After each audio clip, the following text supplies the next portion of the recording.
are places on this planet that are stranger than the most alien landscapes we have ever imagined. Places that make your skin crawl. Places that induce heavy breathing and paranoia before anything has even happened. We walk the dark, dusty steps of old castles and houses. We roam the halls of asylums and tunnels, hoping to glimpse something otherworldly. But sometimes we wish we wouldn't. Sometimes our curiosity gets the better of us in the beginning and is then squashed by a feeling that no human ever wants to be familiar with. Absolute terror. We hear screams in the night, footsteps in the hall. We see shadows flit by, and fog taking the shape of something eerily familiar. We breathe, we pray, and step lightly. We scream, we curse, and we sprint. Some encounters are mysterious, others violent, all terrifying. Why do we insist on investigating places such as these? Mere curiosity only gets us so far, and then we need a driving force embedded much deeper into our psyche in order to power on. Would you spend the night alone in these places?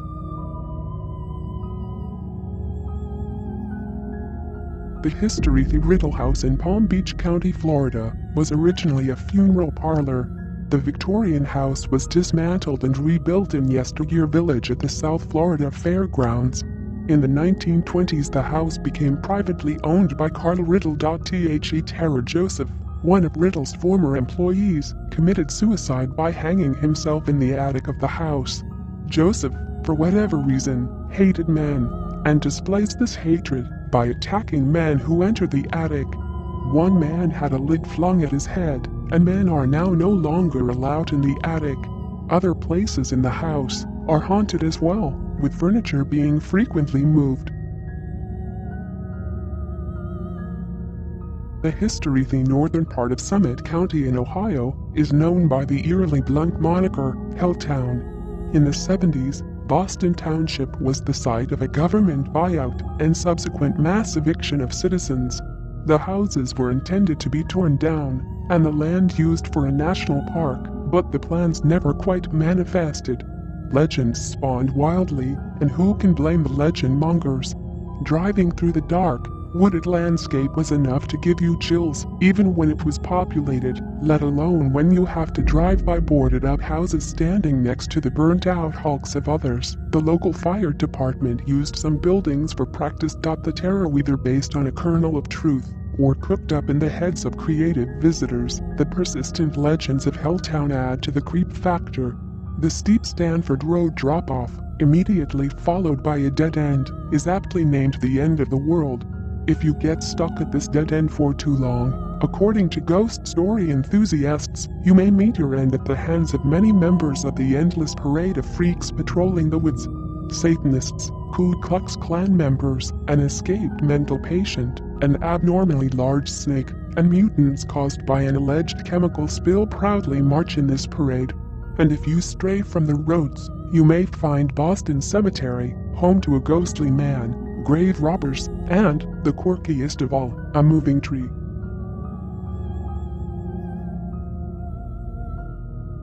History. Stull, Kansas, is a tiny unincorporated town in bumfuck, nowhere Hardin, Douglas County, 10 miles west of Lawrence and 13 miles east of Topeka, puts it far from anything resembling a large population center. The population of Stull is approximately 20 people. But don't let the deceptively quaint village fool you. A darker side lurks behind the bushes and in the shadows. Terror. In the early 20th century, two tragedies rocked the tiny settlement. Please observe, these are not legend or folklore, but fact. First, a father finished burning a farm field, only to find the charred corpse of his young son in the aftermath. The second incident to occur was a man went missing and was later found hanged from a tree. As far as legends go, the infamous cemetery is where you can find your fill of supernatural lore. The book Weird US has this to say on Stull Cemetery. There are graveyards across America that go beyond merely being haunted and enter into the realm of the diabolical. They are places so terrifying that they say the devil himself holds courts with his worshippers there. The cemetery on Emmanuel Hill in Stull, Kansas, is one of these places. Rumors exist stating that Stull Cemetery is one of the 7 gateways to hell. While the old church is now demolished, many attempt to sneak in at night for a peek at the unsavory goings-on. But be warned, the police patrol heavily, especially on Halloween and the spring equinox. The place is supposed to be so unholy, in fact, that some claim Pope John Paul II refused to allow his plane to fly over eastern Kansas on his way to an appearance in Colorado. The validity of this last claim is up for debate, but none can deny that, legends or not, Stull Cemetery is a terrifying place to be.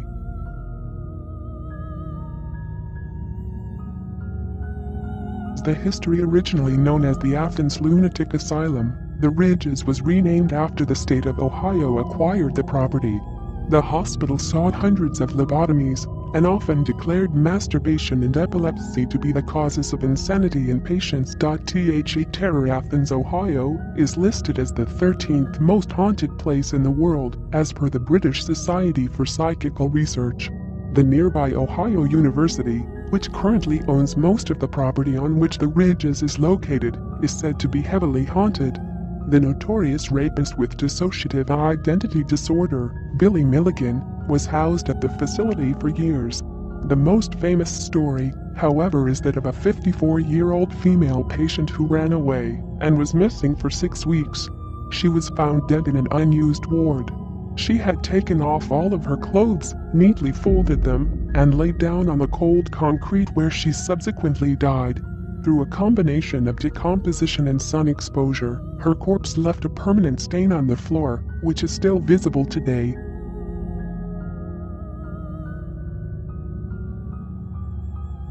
The history. These 2 abandoned mining towns in Chile were recently featured on an episode of the Sci-Fi Channel's show, Destination Truth. In 1872, the town was founded as a saltpeter mine, and business boomed. However, after several heavy blows, including the Great Depression, the business declined and then collapsed in 1958, and the town of Humberstone and its surrounding towns were abandoned by 1960.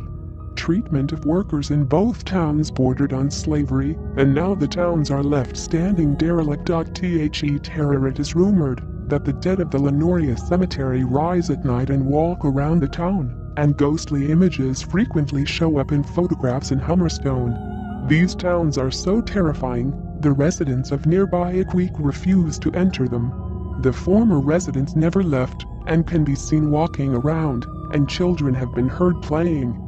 The cemetery of Lanoria, regardless of whether its occupants actually walk at night, contains open graves where the bodies are fully exposed, leaving you to wonder why. Is it ghosts, or is it grave robbers? As if either prospect is very appealing. Full episodes of Destination Truth, including the episode featuring Humberstone and Lanoria, can be seen here.